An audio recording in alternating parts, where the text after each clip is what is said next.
मित्रों, एक बार माता पार्वती ने भगवान शिव से कहा, प्रभु मैं मृत लोक पर देखती हूँ कि ज्यादातर घरों में सास बहू के बीच में, देवरानी जेठानी के बीच में झगड़े होते रहते हैं, जिससे घर पूरी तरह से नरक बन जाता है।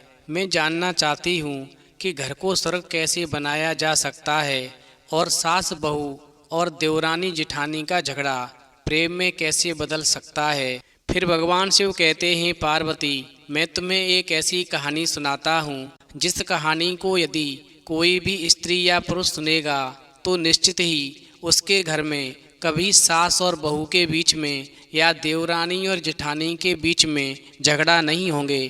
फिर माता पार्वती कहती हैं, प्रभु फिर तो आप कहानी को जल्दी प्रारंभ कीजिए, मैं कहानी सुनने के लिए पूरी तरह से बेचैन हो रही हूँ। तो मित्रों, कहानी शुरू करने से पहले मेरा आप सभी से अनुरोध है कि आप हमारी कहानी में खो जाएं। उससे पहले हमारे चैनल को सब्सक्राइब करके बेल आइकन अवश्य दबा लें, जिससे हमारी हर वीडियो का नोटिफिकेशन सबसे पहले आप तक पहुंच सके और आप हमारी हर वीडियो से प्राप्त ज्ञान का अपने जीवन में लाभ उठा सकें। तो आइए कहानी शुरू करते हैं। भगवान शिव कहते हैं, पार्वती एक सेठ के 7 बेटे थे, सभी का विवाह हो चुका था। छोटी बहू संस्कारी माता पिता की बेटी थी। बचपन से ही माता पिता से अच्छे संस्कार मिलने के कारण उसके रोम रोम में संस्कार बस गया था। वहीं ससुराल में घर का सारा काम तो नौकर चाकर करते थे। जेठानियाँ केवल खाना बनाने का काम करती थीं, उसमें भी खटपट होती रहती थी। वहीं छोटी बहू को संस्कार मिले थे कि अपना काम स्वयं करना चाहिए और प्रेम से मिलजुल कर रहना चाहिए। अपना काम स्वयं करने से हमेशा स्वास्थ्य भी बढ़िया रहता है। इस प्रकार छोटी बहू ने एक उपाय निकाला और सुबह जल्दी स्नान करके शुद्ध वस्त्र पहन करके पहले ही रसोई में जा बैठी। वहीं जेठानियों ने टोका, लेकिन उसने प्रेम से रसोई बनाई और सबको प्रेम से भोजन कराया। वहीं सभी ने बड़े प्रेम से भोजन किया और सभी प्रसन्न हुए। इसके बाद सास जो थी छोटी बहू के पास जाकर बोली, बहू तू सबसे छोटी है, तू रसोई क्यों बनाती है? तेरी 6 जेठानियां हैं, वो खाना बनाएंगी। वहीं छोटी बहू बोली, अरे माँ जी, यदि कोई भूखा अतिथि घर आता है तो उसको आप भोजन क्यों कराती हैं? पहले मुझे इस बात का जवाब दो। वहीं सास कहने लगी, अरे बहू, शास्त्रों में लिखा है कि अतिथि भगवान का रूप होता है और भोजन पाकर के वो तृप्त होता है, तो भोजन कराने वाले को बड़ा पुण्य मिलता है। वहीं सास की बात सुनने के बाद में छोटी बहू कहने लगी, अरे माँ जी, एक बात बताओ, यदि अतिथि को भोजन कराने से पुण्य होता है तो क्या घर वालों को भोजन कराने से पाप होता है? यदि अतिथि भगवान का रूप हैं तो घर के सभी लोग भी भगवान का ही रूप हैं, क्योंकि भगवान का निवास तो सभी के अंदर है। अब माँ जी, आप एक बात बताओ, ये अन्न आपका, बर्तन आपके, सब चीज़ें आपकी हैं। मैंने तो जरा सी मेहनत करके सब में भगवत भाव रख कर के रसोई बनाकर खिलाने की थोड़ी सी सेवा कर ली, तो मुझे पुण्य मिलेगा या नहीं? मैं तो सिर्फ इतना जानती हूँ, यदि सभी प्रेम से भोजन करके तृप्त और प्रसन्न होंगे तो कितनी खुशी होगी। इसलिए माँ जी, आप इतना काम करें कि रसोई का काम मुझे करने दें। सारी रसोई मैं बनाऊंगी, कुछ मेहनत करूंगी तो स्वास्थ्य भी अच्छा रहेगा। घर में आप लोग लड़ाई झगड़ा ना करें। भगवान शिव कहते हैं, पार्वती इस प्रकार सास ने सोचा कि बहू बात तो ठीक ही कहती है, हम तो इसे सबसे छोटी समझते हैं, पर इसकी बुद्धि सबसे अच्छी है और बहुत संस्कारी भी है। इस प्रकार संस्कारी बहू की सीख पाकर के अगले दिन सास जो थी सुबह जल्दी स्नान करके रसोई बनाने बैठ गई। वहीं बहुओं ने देखा तो वो कहने लगी, अरे माँ जी, आप क्यों कष्ट करती हैं? तो सास बोली, तुम्हारी उम्र से मेरी उम्र ज़्यादा है, मैं जल्दी मर जाऊंगी, मैं अभी पुण्य नहीं करूंगी तो फिर कब करूंगी? वहीं बहुएं बोली, अरे माँ जी, इसमें पुण्य की क्या बात है, ये तो घर का काम है। वहीं सास जो थी अपनी सभी बहुओं को समझाने लगी, जो आपस में लड़ती थीं, कि घर का काम करने से पाप होता है क्या? जब भूखे व्यक्तियों को, साधुओं को भोजन कराने से पुण्य मिलता है, तो क्या घर वालों को भोजन कराने से उसे पाप मिलेगा?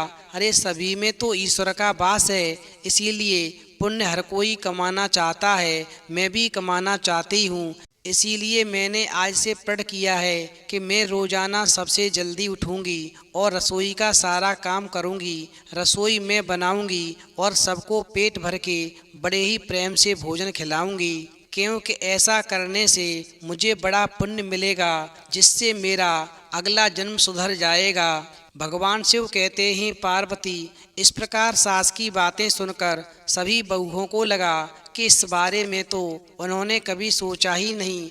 ये तो उपाय बहुत बढ़िया है। अब तो जो बहू पहले जाग जाती है वही रसोई बनाने लगती है। पहले तो आपस में इसी बात को लेकर झगड़ा रहता था कि रसोई तू बना, कि रसोई तू बना।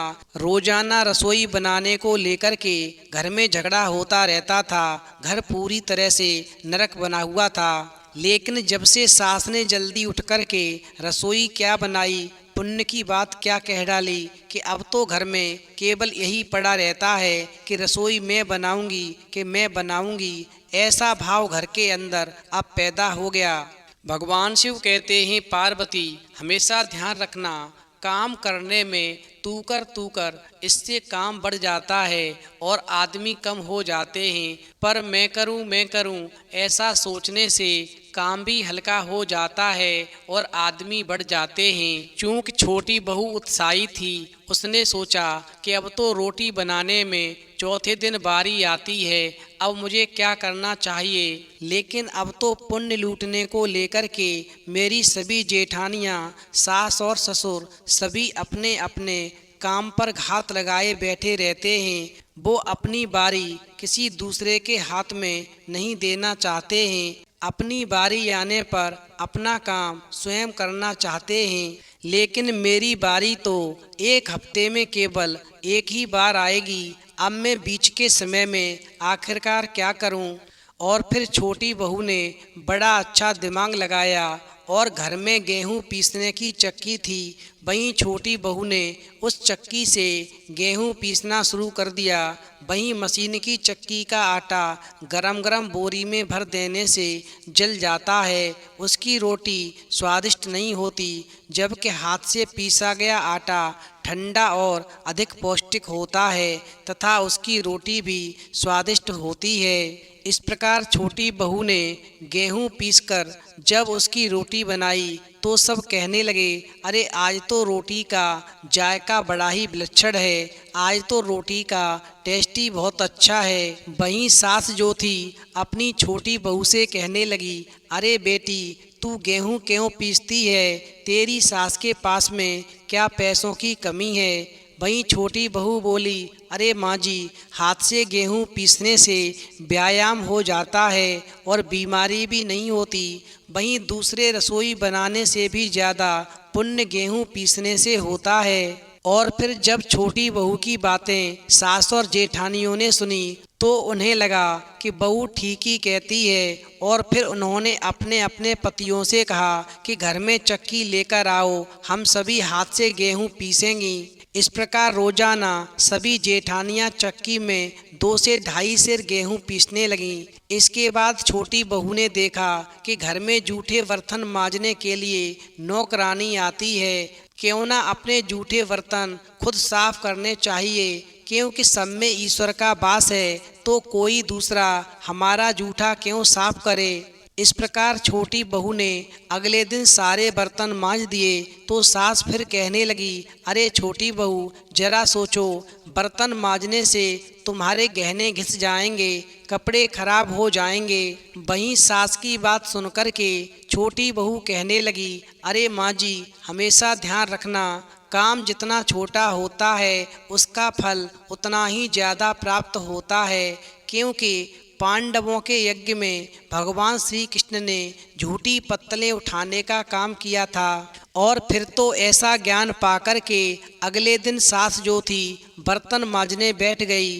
वहीं अपनी सास को बर्तन मांजते हुए देख कर के घर की सभी बड़ी बहुओं ने भी घर के बर्तन मांजने शुरू कर दिए। उधर घर में झाड़ू लगाने के लिए रोजाना नौकर आता था। एक दिन छोटी बहू ने सुबह जल्दी उठकर झाड़ू लगा दी तो सास ने पूछा, अरे बहू, क्या ये झाड़ू तुमने लगाई है? तो छोटी बहू बोली, अरे माँ जी, आप मत पूछिए, आपसे कुछ कहती हूँ तो मेरे हाथ से काम चला जाता है और मैं जितना पुण्य लूटना चाहती हूँ वो मैं नहीं लूट पाती हूँ। तो सास कहने लगी, झाड़ू लगाने का काम तो नौकर का है, तुम क्यों लगाती हो? तो छोटी बहू बोली, अरे माँ जी, रामायण में आता है कि वन में बड़े बड़े ऋषि मुनि रहते थे।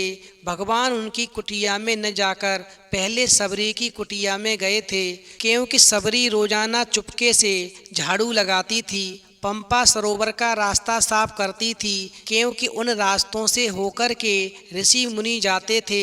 वहीं वो सबरी सोचती थी कि कहीं इन रास्तों पर कोई कंकड़ रह गया तो ऋषि मुनियों के पैर में चुभ जाएगा और उनके पैरों में कंकड़ न चुभे, इसीलिए वो उन रास्तों को साफ करती थी। और इसी वजह से इस सब काम का फल सबरी को ऐसा मिला कि भगवान स्वयं उसकी कुटिया में गए। फिर तो सास ने देखा कि छोटी बहू तो सबको लूट लेगी, क्योंकि ये सबका पुण्य अकेले ही ले लेती है।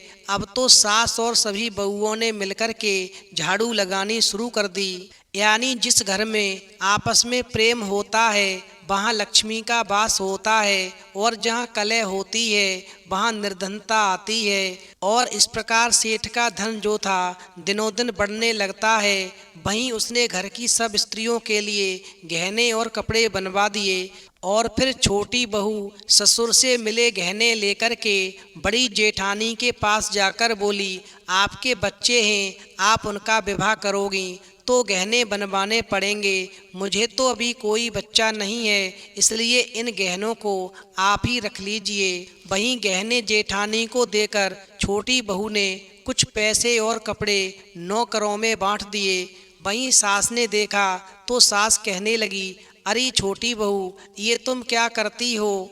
तेरे ससुर ने तो सबको गहने बनवा कर दिए हैं और तुमने उन्हें अपनी जेठानी को दे दिए, पैसे और कपड़े नौकरों में बांट दिए, ऐसा क्यों किया? तो छोटी बहू बोली, अरे माँ जी, मैं अकेले इतना संग्रह करके क्या करूँगी? अपनी चीज किसी जरूरतमंद के काम आ जाए तो आत्मिक संतोष मिलता है, और दान करने का तो अमिट पुण्य होता है। भगवान शिव कहते हैं, पार्वती, इस प्रकार छोटी बहू की बात जो थी सास के दिल को छू गई। और फिर वो सेठ के पास जाकर बोली, मैं नौकरों को धोती साड़ी बांटूंगी और आसपास में जो भी गरीब परिवार रहते हैं उनके बच्चों की फीस में स्वयं भरूंगी। अरे अपने पास में तो इतना धन है, अगर ये किसी के काम आ जाए तो अच्छा है, ना जाने कब मौत आ जाएगी और ये सब यहीं पड़ा रह जाएगा। जितना अपने हाथ से पुण्य कर्म हो जाए उतना ही अच्छा है। इस प्रकार सेठानी की बात को सुनकर के सेठ बहुत ही प्रसन्न हुआ। पहले वो नौकरों को कुछ देता था तो सेठानी लड़ पड़ती थी, लेकिन अब सेठानी कहती है, मैं स्वयं दान करूंगी। और फिर इस प्रकार सेठानी जो थी दूसरों को वस्तुएं देने लगी। फिर तो ऐसा देख कर के बहुएं भी दान करने लगीं। वहीं नौकर भी खुश होकर के मन लगाकर काम करने लगे और आस पड़ोस में भी खुशहाली छा गई।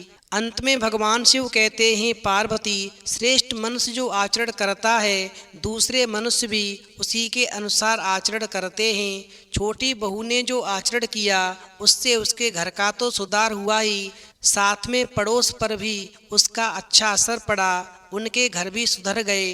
देने के भाव से आपस में प्रेम भाईचारा बढ़ गया। इस तरह बहू को संस्कार से मिली सूझबूझ ने उसके घर के साथ साथ अन्य घरों को भी खुशहाल कर दिया, स्वर्ग बना दिया। इस प्रकार सेठ के घर में हमेशा के लिए लक्ष्मी ने वास कर लिया और घर के अंदर सास और बहू, देवरानी और जेठानी के बीच के झगड़े हमेशा के लिए समाप्त हो गए।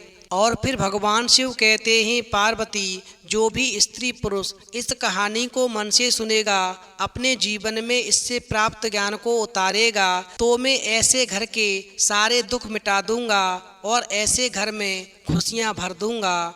तो मित्रों, यदि आपको कहानी पसंद आई हो तो प्लीज़ आप हमारे चैनल को सब्सक्राइब करें और भगवान शिव और पार्वती के लिए एक लाइक करना बिल्कुल न भूलें।